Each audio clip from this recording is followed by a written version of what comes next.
Kita menyambung bicara dalam satu topik yang cukup hebat, iaitu akhlak mulia Rasulullah SAW berdasarkan daripada kitab Sahih Bukhari dan juga Muslim. Sifat, sebentar tadi saya ada baca satu tulisan ringkas dalam Facebook. Dia kata Rasulullah SAW tidak pernah cerita pasal pengalaman lalu, kata dia. Rasulullah tak berbangga dengan pengalaman lalu, Rasulullah tak bersedih dengan pengalaman lalu dan sebagainya. Overall tak tepat sebenarnya, tidak tepat. Ya, Rasulullah SAW berbangga dengan pengalaman lalu. Okey, bismillahirrahmanirrahim. Assalamualaikum warahmatullahi wabarakatuh. Kita mulakan dengan baca umul kitab Al-Fatihah. Auzubillahi minasyaitanir rajim. Bismillahirrahmanirrahim. Alhamdulillahirabbil alamin. Arrahmanirrahim. Maliki yaumiddin. Iyyaka na'budu wa iyyaka nasta'in. Ihdinas siratal mustaqim. Siratal ladzina an'amta 'alaihim ghairil maghdubi 'alaihim waladdallin. Amin ya rabbal alamin. Alhamdulillah. Kita menyambung bicara dalam satu topik yang cukup hebat, iaitu akhlak mulia Rasulullah SAW berdasarkan daripada kitab Sahih Bukhari dan juga Muslim. Sifat, sebentar tadi saya ada baca satu tulisan ringkas dalam Facebook. Dia kata Rasulullah SAW tidak pernah cerita pasal pengalaman lalu, kata dia. Rasulullah tak berbangga dengan pengalaman lalu, Rasulullah tak bersedih dengan pengalaman lalu dan sebagainya. Overall tak tepat sebenarnya, tidak tepat. Ya, Rasulullah SAW berbangga dengan pengalaman lalu. Ada dia berbangga, dan bangga dia tu bukan bangga nafsu. Bangga dia tu bangga nak tunjuk contoh pada kita. Apa yang Rasulullah banggakan? Ya, apa yang Rasulullah banggakan? Rasulullah SAW banggakan dari sudut bagaimana baginda ketika berusia 20 tahun telah mengendalikan satu perdamaian namanya Hilful Fudul. Hilful Fudul ini akibat daripada pergaduhan, pertempuran selama 6 bulan atau lebih, ya, dalam tanah suci, tanah haram Mekah, pada umur dia 20 tahun. Jadi nampak bahawa Rasulullah SAW ini tidak mesti menyertai ataupun terlibat dalam pertempuran selama 6 bulan itu, kerana bapa-bapa saudara baginda yang kiranya menjadi hero-hero dalam peperangan itu, dalam pertempuran itu, semata-mata nak membela golongan yang tertindas. Jadi mau tak mau Rasulullah SAW terpaksa terlibat, ya. Tetapi keterlibatan baginda itu tidak dibiarkan berlarutan, sehingga kan baginda berjaya mengumpulkan tokoh-tokoh ni tadi sehingga terjadinya Hilful Fudul. Perjanjian Al-Fudul ini dinamakan Fudul kenapa? Sebab dia melibatkan tokoh-tokoh, ketua-ketua kaum. Jadi Fadlu ni maknanya pemuka-pemuka, ya. Fadil siapalah, kan? Orang yang mulia, orang yang berkelebihan. Jadi sebab itulah dinamakan Fudul, maknanya persetujuan ataupun perdamaian antara tokoh-tokoh. Itu Hilful Fudul. Nabi bangga benda ni. Bahkan di tahun-tahun terakhir hayat Nabi SAW, Nabi SAW menyebut berkenaan dengan sekiranya ada dua golongan kufar yang ingin berdamai dan menjemput aku sebagai saksi, aku akan pergi. Lanjutan daripada Nabi menyebut tentang Hilful Fudul tadi. Mana Nabi bangga juga, bukan tak bangga, ya. Okey. Bersedih. Adakah Rasulullah SAW langsung tak pernah luahkan kesedihan dia di hadapan orang lain? Ada. Contohnya bila balik dari peperangan Uhud, luka penuh, pipi terbelah, gigi patah, ya. Dan ada dagu baginda pun berdarah juga. Banyak lagi lah kecederaan itu, sehingga ketika Aisyah membersihkan luka-luka Nabi SAW tadi, bersungutlah Aisyah bahawa inilah pengalaman yang paling teruk, ya Rasulullah, yang Rasulullah pernah hadapi. Kata Aisyah, kan, dah tengok luka ni, kan. Maka katanya Rasulullah SAW, tidak, luka ini tidaklah paling teruk berbanding dengan ujian yang aku hadapi ketika berada di Qarnul Manazil, iaitu ketika Jibril datang untuk menunjukkan kepada aku bagaimana malaikat-malaikat yang menjaga gunung, ya, telah pun berada di Akhsyabain. Akhsyabain ini tadi adalah dua banjaran bukit yang melingkari Mekah. Ya, namanya Jabal Qu'ayqi'an dan juga Jabal Abi Qubais. Jadi nak ditolak dah Jabal Abi Qubais dan Jabal Qu'ayqi'an tu, sehingga teranaklah orang-orang Mekah pada masa itu. Jadi semua ni nampak oleh Nabi SAW dari jauh, ya, dari Qarnul Manazil yang jaraknya 82 km lebih kurang dengan Mekah pada masa itu, nampak. Jadi pada masa itu pertimbangan Rasulullah SAW antara kecewa kepada orang Quraisy dengan antara sayang sebagai seorang Rasul dan pendakwah, maka Rasulullah SAW memilih untuk memaafkan. Ya. Jadi ini dua contoh bagaimana Nabi mengimbau kenangan silam dan berbangga bersedih dengan kenangan silam. Ya. Jadi kalau kita sekadar nak buat sirah ni, itu selalu saya ingatkan kepada diri saya dan juga para yang mengikuti kuliah saya, kalau kita rasa benda tu baik dan kita nak sandar atas Rasulullah SAW, baik jangan. Baik jangan, ya. Pastikan ia memang tepat dengan fakta dulu. Jika tidak, dia jadi satu fitnah, satu pembohongan kepada Rasulullah SAW. Jadi kita nak marah pada orang yang ataupun kita kurang senang pada orang yang bercerita kenangan-kenangan lama dia, kan. Jadi kita pun buat. Rasulullah tak pernah pun mengungkit kenangan silam, tak pernah bangga. Masalahnya Rasulullah pernah buat. Pernah buat. Cuma cara Rasulullah buat tadi itu bukan untuk berbangga diri, untuk memberi petunjuk ajar kepada kita. Berbeza. Jadi nak marah orang, janganlah guna Rasulullah untuk pukul orang tu, tak boleh, kan. Jadi bila saya baca tadi, saya tak komen lah. Biasa saya baca, ni tak kena ni, ini sekadar fikiran ditelintas kepala kita saja, tak boleh disandar ke atas Rasulullah SAW. Itulah dia. Jadi berkaitanlah dengan topik kita pada pagi ini, sifat tawaduk ni tadi, ya. Jadi adakah dengan bercerita tentang kenangan silam itu menandakan langsung tak ada tawaduk? Tak juga, kan. Seperti Rasulullah bercerita tadi, langsung tak menjejaskan tawaduk Nabi SAW, ya. Jadi biar banyak pembacaan, biar luas pembacaan sirah kita ni tadi, ya. Walaupun kadang-kadang kita beli buku yang tajuknya hampir sama, tapi tak semua manusia ataupun penulis ataupun ulama dapat pengetahuan yang sama dan juga dapat pengetahuan yang luas, begitu. Tak semua, ya. Jadi sebab itu kita belilah buku ni, apa salahnya. Dan bila kita beli tadi, fakta yang tak ada dalam buku satu, ada buku dua. Contoh dalam Rahikul Makhtum, ya. Rahikul Makhtum, dia ada satu lagi yang ditulis oleh penulis yang sama, namanya Raudatul Anwar, ya, Raudatul Anwar. Jadi dalam Raudatul Anwar ini, secara mudahnya, dia adalah concise kepada Rahikul Makhtum. Nipih je. Tapi bila saya amati antara dua versi ni, mana dua penulis sama, dua buku, ada fakta yang tak disebut di dalam Rahikul Makhtum, disebut dalam Raudatul Anwar. Ya, sebab Raudatul Anwar itu ditulis kemudian berbanding dengan Rahikul Makhtum oleh Safiur Rahman Mubarakfuri, kan. Jadi sebab itulah, jangan kita dapat tahu satu fakta aja, kita fikir itu terus nak sandar atas Rasulullah SAW. Itu agak keterlaluan, bahkan bimbang jika jadi fitnah kepada Rasulullah SAW. Begitulah, ya. Okey, sifat tawaduk. Rasulullah SAW adalah teladan utama sifat tawaduk. Meskipun Rasulullah SAW manusia paling mulia di sisi Allah Subhanahu Wa Taala, baginda tidak pernah sombong dengan kedudukannya itu. Bahkan baginda merendahkan hati dengan mencintai para sahabat, kaum keluarga dan anak-anaknya, hingga mereka juga mencintai dan memuliakannya, sehingga lebih mengutamakan keperluan baginda daripada keperluan mereka sendiri. Sifat tawaduk ini membuat baginda semakin dihormati dan dicintai oleh orang-orang yang ada di sekitarnya. Para sahabat berbangga menceritakan sifat tawaduk baginda. Abu Sa'id Al-Khudri radhiyallahu anhu berkata, Rasulullah SAW memberi makan haiwan-haiwan peliharaan, mengikat sendiri unta-unta baginda, ya.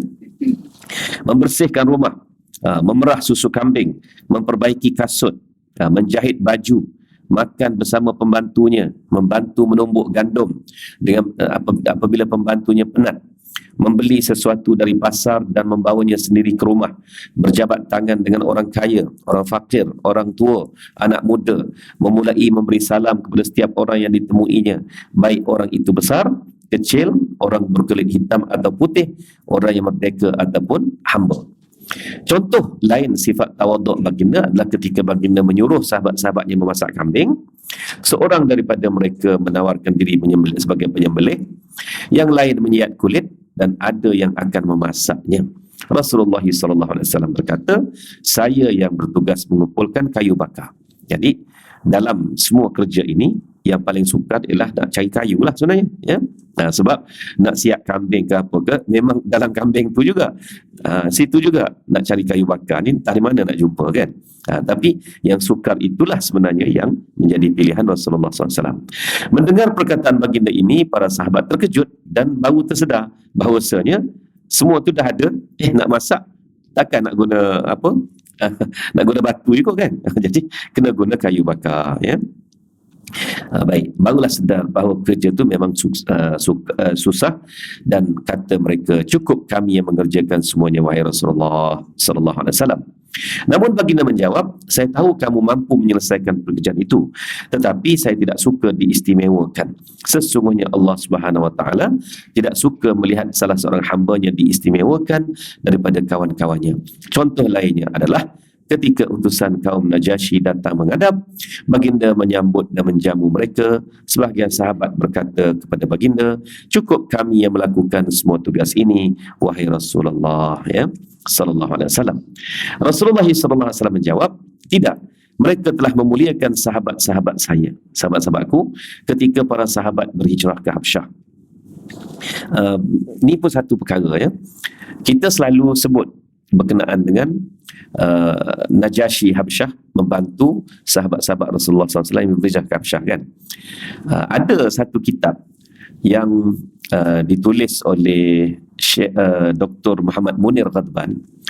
Dia menggambarkan kedudukan sebenar, bagaimana Najasyi ini bukan saja terima, okey duduklah di negeri kami ini, duduklah mana-mana, carilah rumah mana-mana kan, tidak, ya. Rupa-rupanya Najasyi ini betapa dia sayangkan kepada sahabat-sahabat Rasulullah SAW tadi. Dia letak di suatu perkampungan yang pulau, di celah, kiranya di celah-celah apa ni, sungai apa ni, Habsyah pada masa itu ataupun Ethiopia sekarang ni. Dia macam mana nak, dia tahu orang tak suka kepada muhajirin apa ni, Islam ni tadi, so dia letak di pulau ni supaya orang tak dapat ganggu, sehingga mereka bercucuk tanam, mereka hidup di pulau itu dengan sendirinya. Sehingga kan satu ketika apabila orang-orang Habsyah ni sendiri dah bergaduh, sebab Najasyi yang membantu Rasulullah SAW ini pun mati dalam peperangan. Sebenarnya mati dalam peperangan civil war lah, maknanya peperangan sama-sama sendiri, dia orang rebut kuasa dan sebagainya. Jadi apabila dan pulau tu tadi boleh dilihat dari istana Najasyi ni. Dia agak detail dia cerita dalam tu, maknanya tak nak bagi orang ganggu. Jadi dia letak di pulau ni, lebih kurang 80 orang sahabat duduk kat situ, 80 ke 100 orang yang duduk kat situ. Maka mereka ni pun selamatlah. Dan mereka ni pula tahu balas jasa. Apabila berlaku pengepungan terhadap istana Najasyi, maka pada masa inilah sahabat-sahabat yang berbincang, ya, macam mana nak buat ni, patutkah kita tolong dan sebagainya. Memang nak kena tolong, nak tolong macam mana, kita bukannya ada senjata dan sebagainya. Maka Ja'far bin Abi Talib, ya, telah berenang melintas sungai tadi ke seberang sana, menawarkan diri untuk menjaga Najasyi yang pada masa itu dikepung oleh kaum dia sendiri, kaum Habsyah sendiri yang nak rebut kuasa, ya. Sehinggalah perkara itu aman balik. Najasyi dapat mengekalkan kedudukan dia. Ni kiranya kudeta lah, kan? Tak jumpa cari perkataan tadi, ya. Nak buat rampasan kuasa.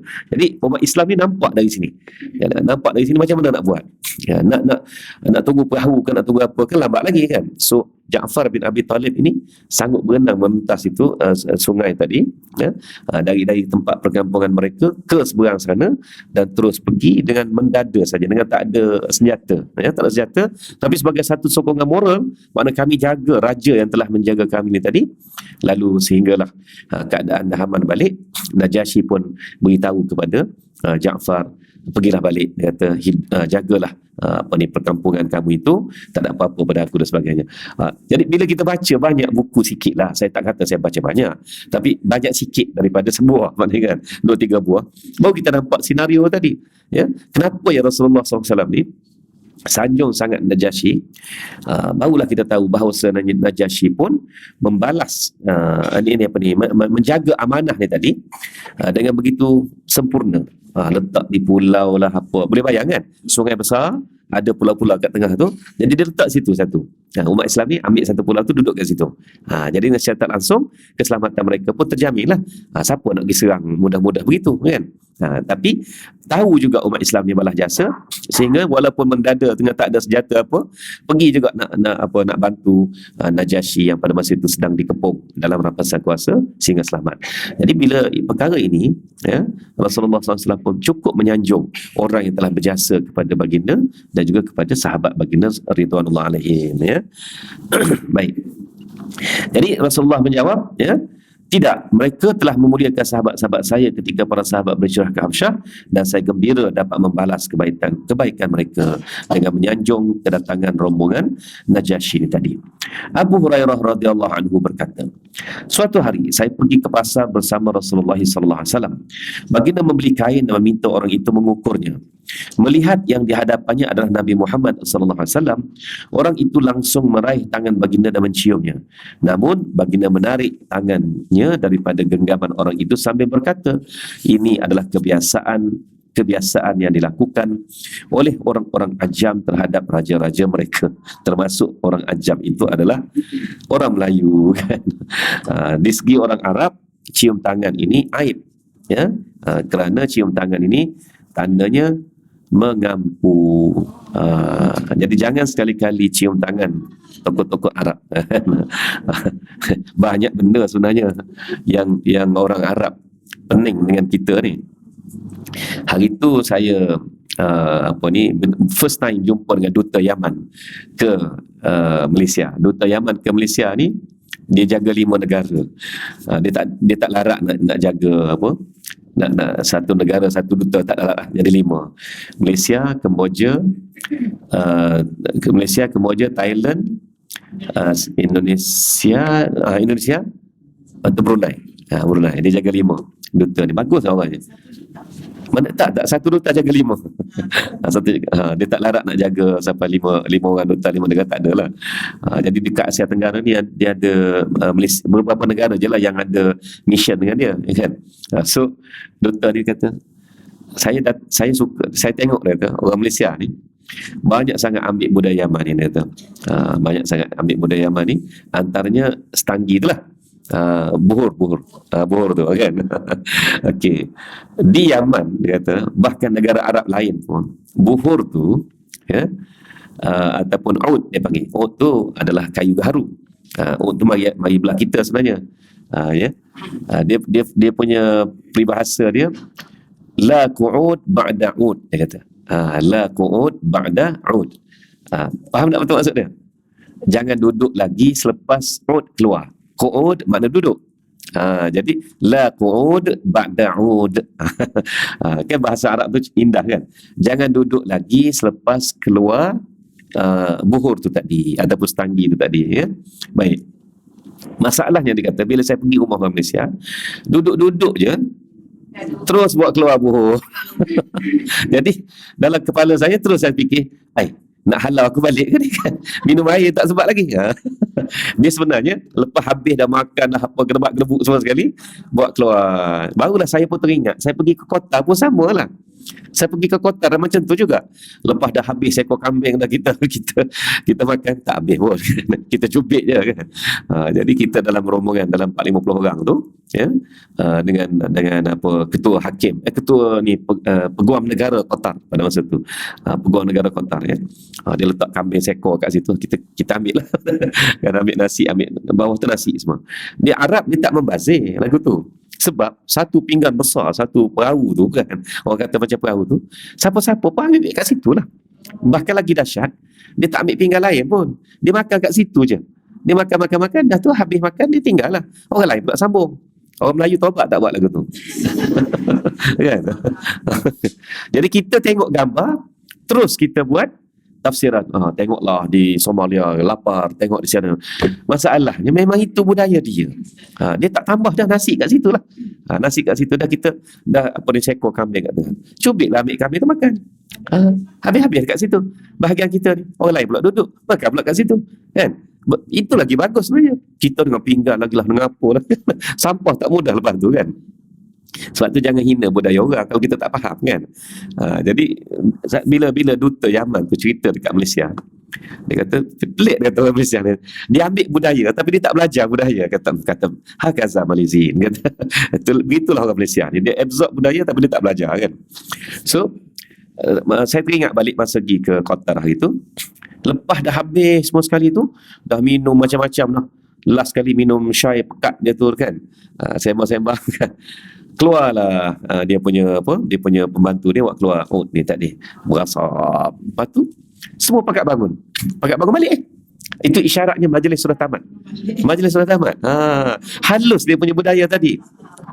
Yang kita ni sebelum tetamu datang tu pasang dah berasak dah. Jom kita balik. Tuan suruh hambat keluar.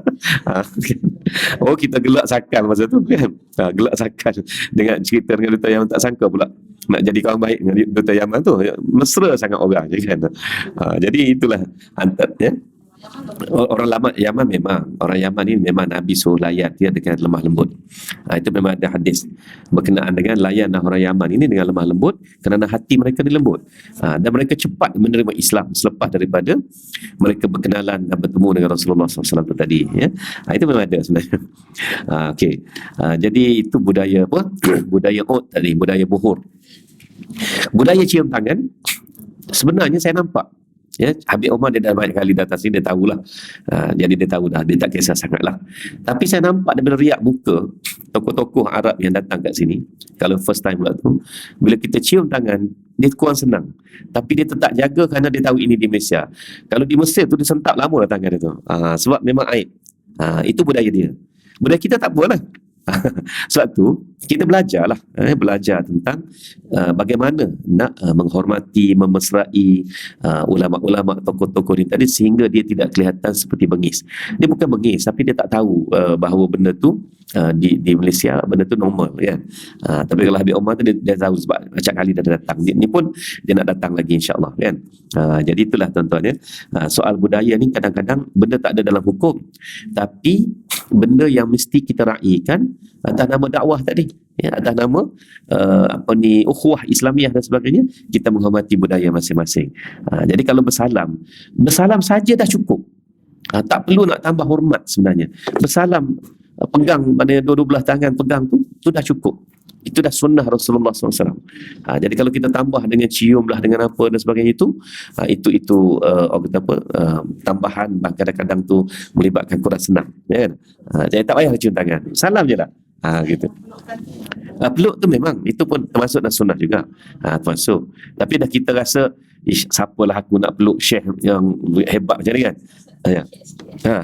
Sila peluk tu kalau kita nak berpergian jauh ataupun lama tak jumpa. Tadi nak ada kupang kat sini. Ya betul. Cukup sekadar salam. Ya. Cium bila kita nak berpergian jauh ataupun lama kita tak jumpa, boleh cium. Tapi bukan setiap kali jumpa cium cakap. Kali jumpa cium balik cium. Itu bukan sunnah. Bukan sunnah.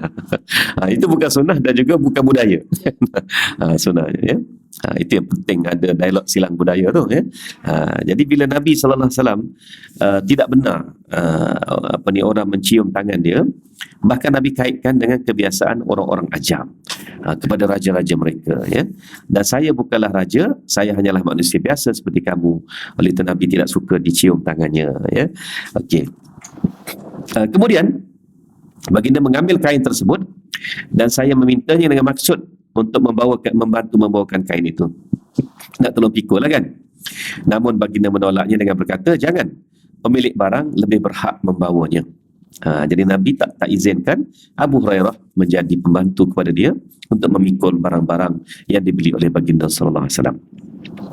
Sayyidatina Aisyah radhiyallahu anha berkata, Rasulullah sallallahu alaihi wasallam membetulkan sendiri kasutnya, menjahit bajunya, melakukan pekerjaan rumah sebagaimana kamu mengerjakan pekerjaan rumah kamu.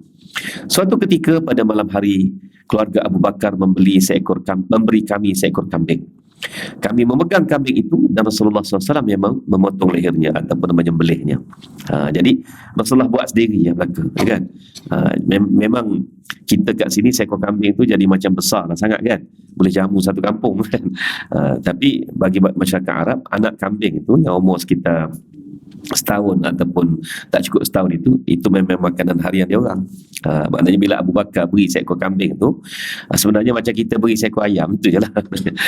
Itu ya. Jadi Rasulullah proses sendiri, tidak perlu mengharapkan orang lain untuk proses bagi baginda. Rasulullah SAW bersabda, wahai manusia, janganlah kalian memuliakan saya melebihi kedudukan saya. Sesungguhnya Allah Subhanahu Wa Taala menjadikan saya sebagai seorang hamba sebelum dia mengangkat saya menjadi seorang Nabi. Dan maknanya Rasulullah sendiri mengakui bahawasanya dia adalah manusia biasa juga sebelum diangkat menjadi Rasul. Ini memang hadis, cuma kadang-kadang itulah yang jadi apa, pernah Tok Guru Ni Aziz dicerca semata-mata kerana bawa hadis ni, dan Tok Guru Ni Aziz transfer dalam bentuk percakapan biasa. Tok Guru Ni Aziz kata Nabi Muhammad pun manusia biasa je, dia kata. Ya, sebelum dia angkat jadi Nabi. Statement tu kalau siapa tahu hadis ni, okey lah, dipukul habis, kan? Tak patut kata begitu sebab dia sudah insan terpilih apa begitu begini. Aduh, isu yang tak ada isu, yang tak perlu dikutuk-kutuk sebenarnya, kan?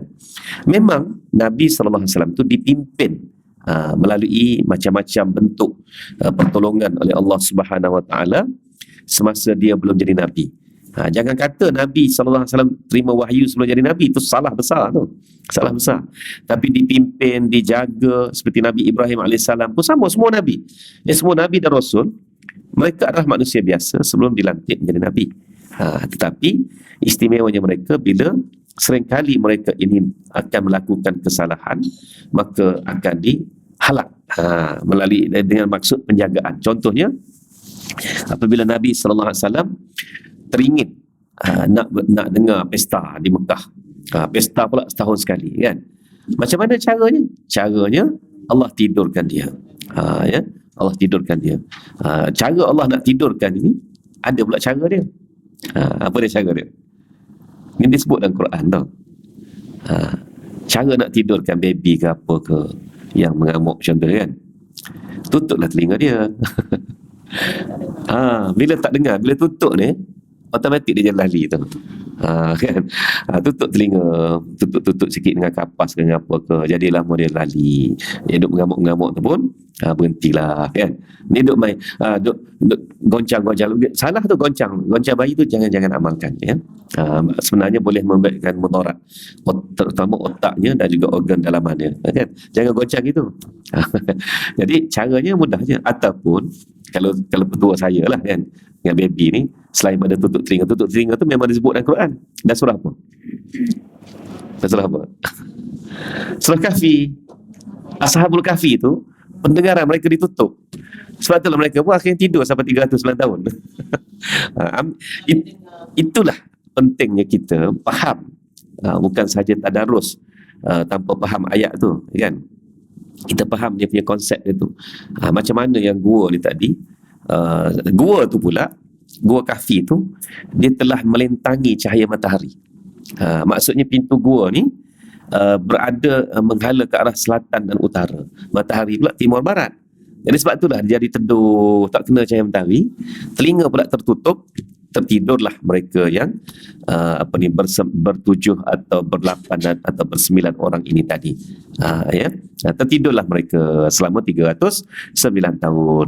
So anak-anak kita, anak kecil ke apa ke, baby lah khasnya, maknanya tutuplah telinga ni sikit, lama-lama dia akan lali. Tak payah duk goncang-goncang, kan?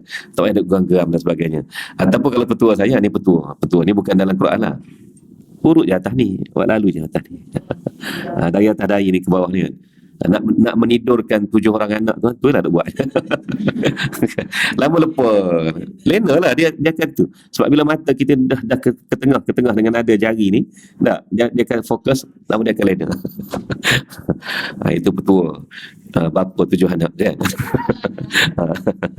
Okey, jadi inilah cara kerja Rasulullah SAW. Sepanjang hayat dia di rumah tak ada langsung menunjukkan dia ni besarnya keketuaan, kepresidenan, kejeneralan, tak ada. Walaupun di medan perang dia lah jeneral, ya, di medan dakwah dia lah rasul, tapi di rumah dia seperti orang biasa. Okey. Suatu hari Rasulullah SAW mandi di sebuah perigi dan Huzaifah bin Al-Yamani memegang kain bagi melindungi baginda daripada pandangan orang ramai. Setelah selesai, Huzaifah pula yang mandi dan baginda mengambil kain penutup dan memegang kain itu bagi melindungi Huzaifah. Huzaifah melarang dan berkata, demi ayah dan ibuku wahai Rasul, janganlah lakukan itu. Namun baginda menolak permintaan Huzaifah dan baginda terus memegang kain itu bagi melindungi Huzaifah yang sedang mandi. Antara contoh sifat tawaduk baginda yang lain adalah, pertama, baginda tidak kisah menunggang haiwan apapun. Kadang-kadang baginda menunggang kuda, unta, bagal, ya, bagal kacukan daripada unta dan kuda. Keldai dan kuda. Keldai dan kuda dia kacuk. Dia kacuk, lahirlah bagal. Itu dia. Yang lebih kecil daripada kuda, tapi lebih kuat daripada keldai ataupun himar, ya.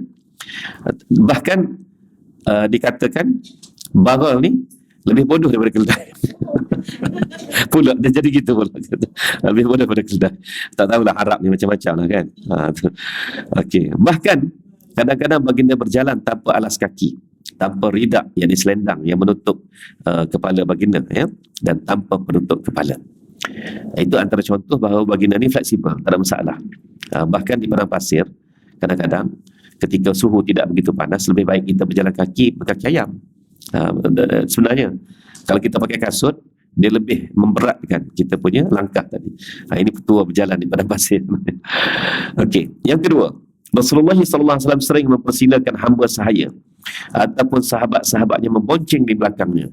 Baginda pernah memboncengkan Usamah bin Zaid dari Arafah, Al-Fadlul Ibn Abbas dari Muzdalifah, dan juga Muaz bin Jabal Ibnu Umar dan sahabat-sahabatnya yang lain.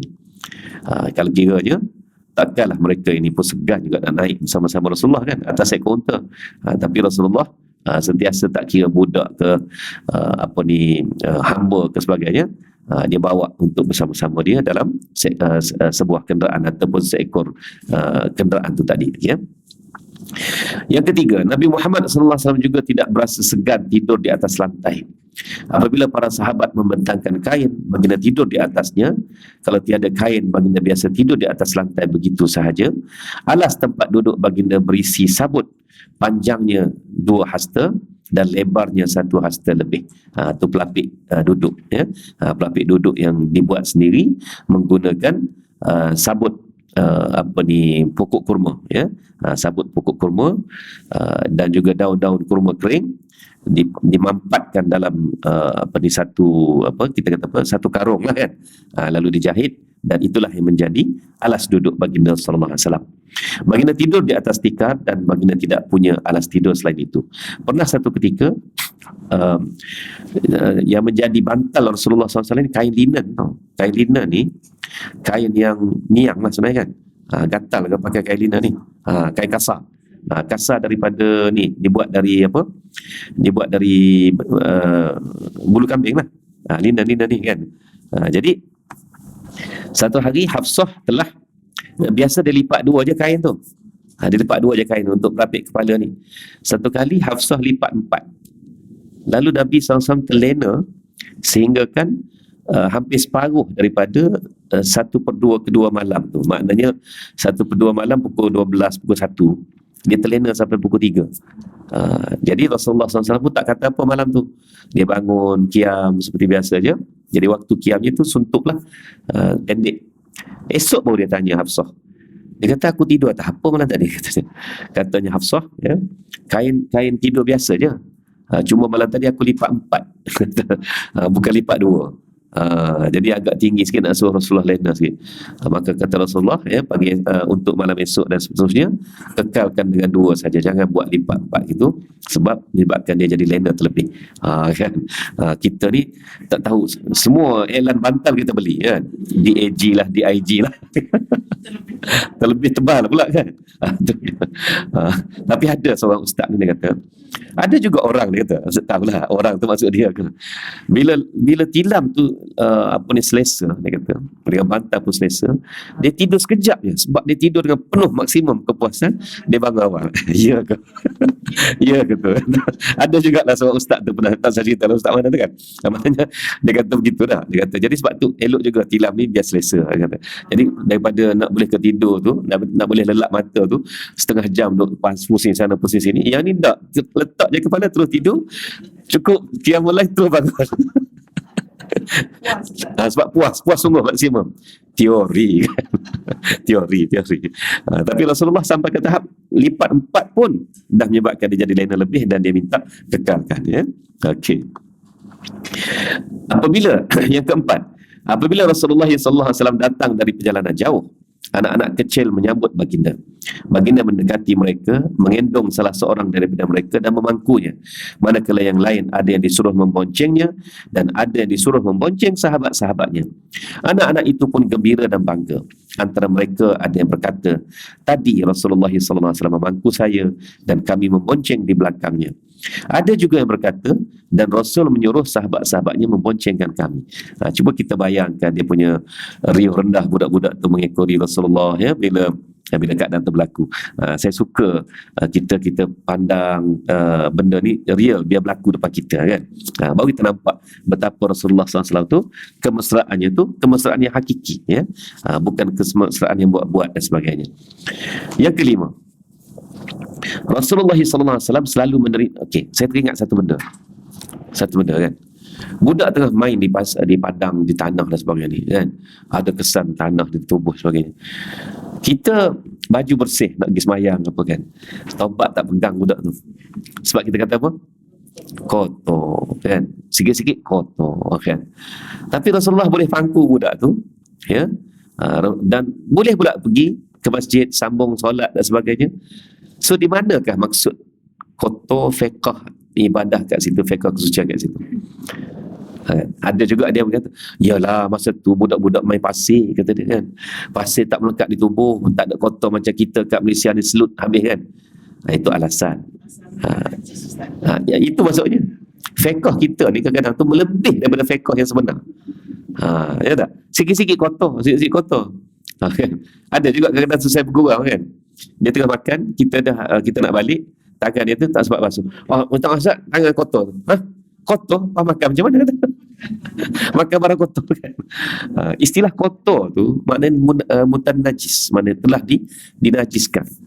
Jadi sebab itu, yalah benda ni pun untuk letak dari saya sendiri pun agak sukar juga sebenarnya, ya. Contohnya, kita nak sembahyang di Masjidil Haram.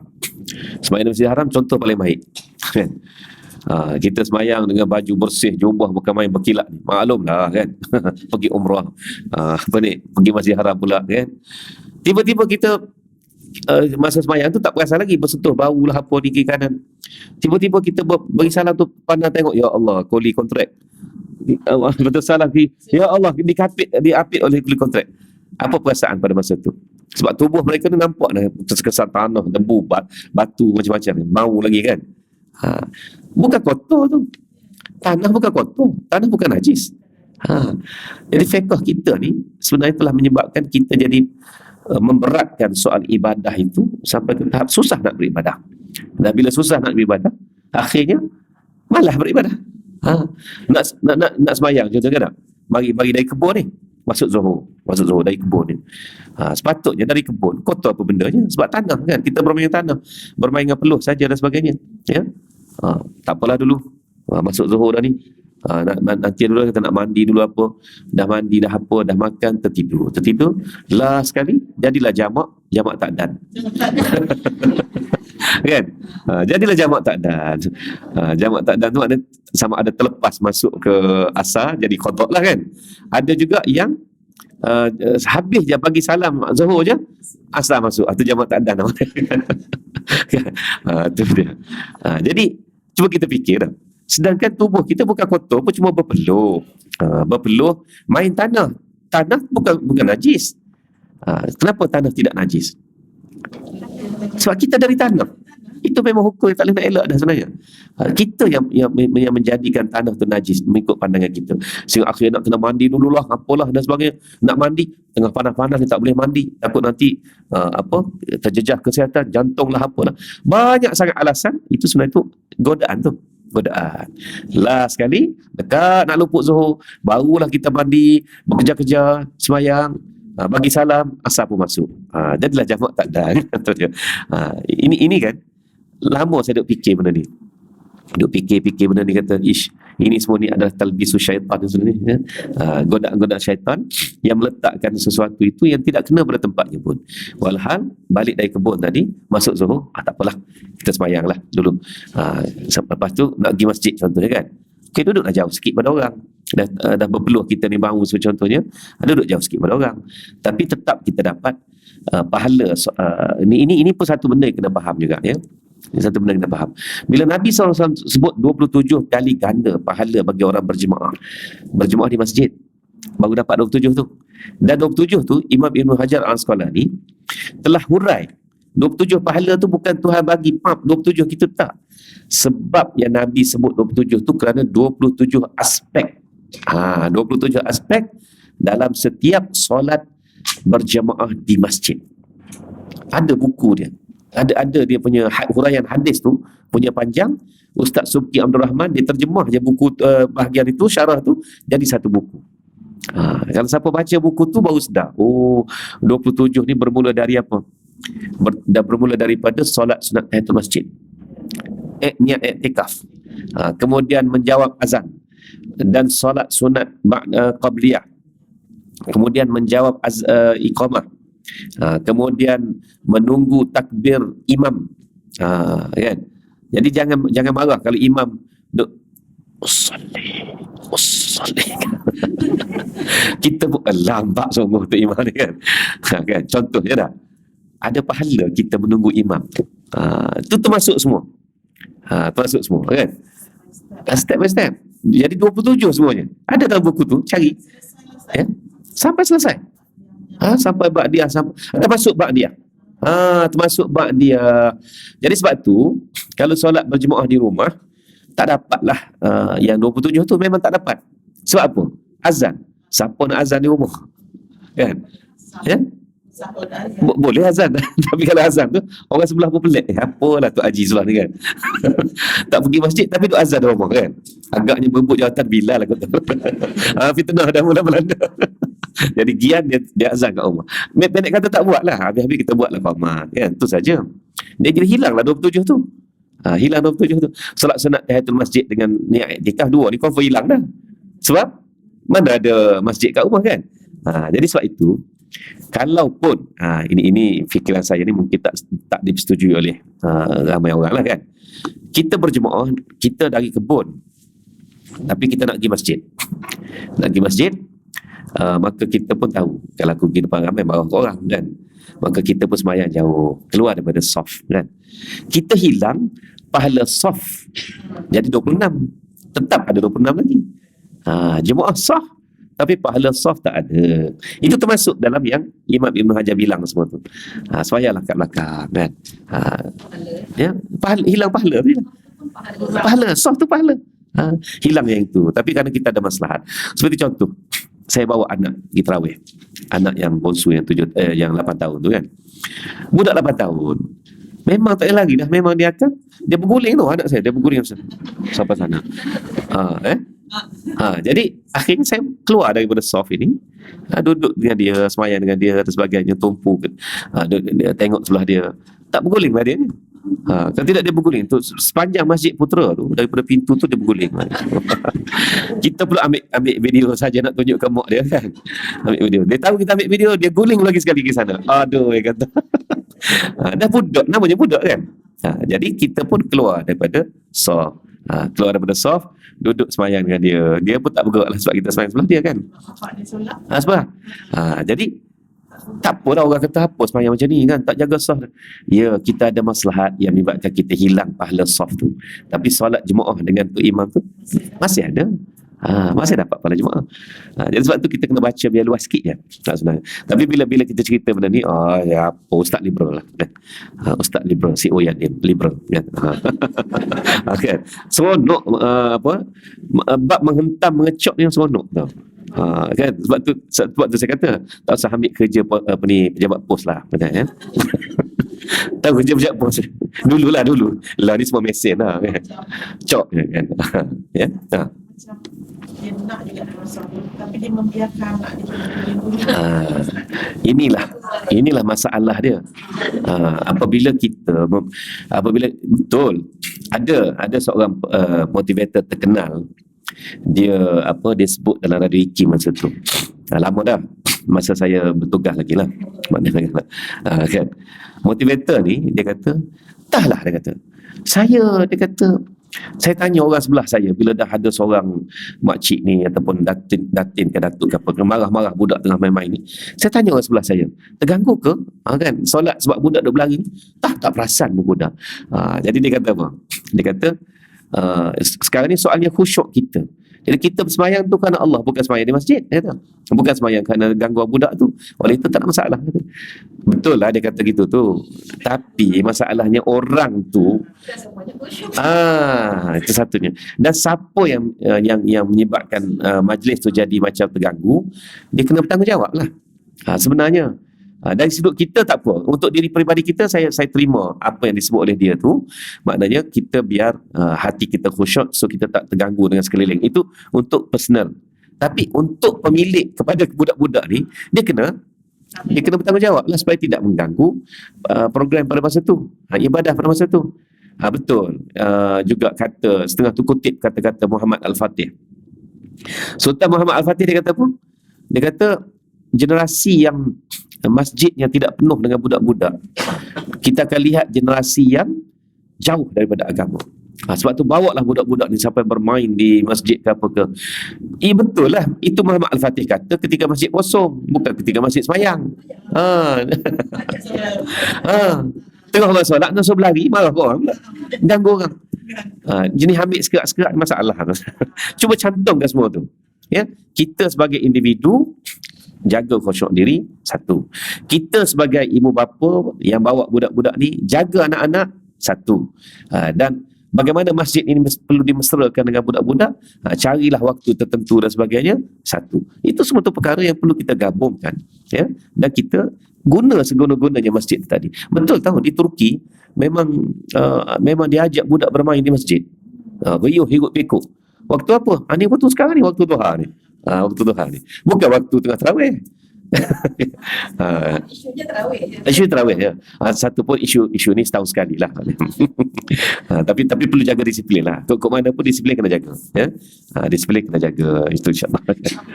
Okey, dah habislah waktu. Jadi kita berhenti setakat mana? Nombor 5 dah. Kita sambunglah insyaAllah akan datang. Dan selamat mengejar Lailatul Qadar.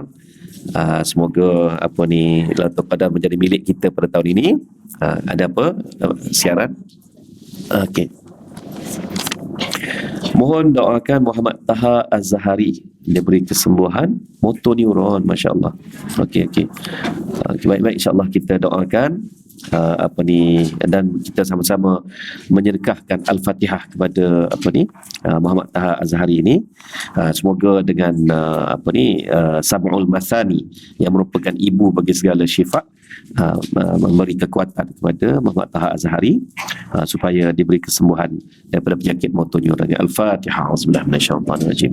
Bismillahirrahmanirrahim. Alhamdulillahirabbil alamin. Arrahmanirrahim.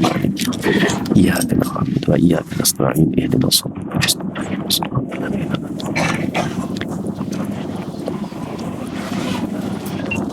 A'udzubillahi minasyaitonirrajim. Bismillahirrahmanirrahim. Alhamdulillahirabbil alamin. Wassalatu wassalamu ala asyrafil anbiya'i wal mursalin wa ala alihi washabbihi ajma'in. Allahumma shfi anta syafi la shifaa illa shifaa'uka shifaa'un la yughadiru saqama. Akhuna Muhammad Taha Azhari min maradihi ya Allah anta syafi la shifaan illa shifauka ya Allah ishfi anta syafi shifaan la yughadiru saqama rabbana atina fid dunya hasanah wa fil akhirati hasanah wa qina adzabannar wa sallallahu ala sayyidina Muhammad wa ala alihi wa sahbihi wa sallam alhamdulillahirabbil alamin. Kita tangguh dengan tasbih kafarah dan juga suratul al subhanakallah wa bihamdika asyhadu an la ilaha illa anta bismillahirrahmanirrahim qul qasr inna al-insana lafi khusr. Wabillahi taufiq wal hidayah. Wassalamualaikum warahmatullahi wabarakatuh.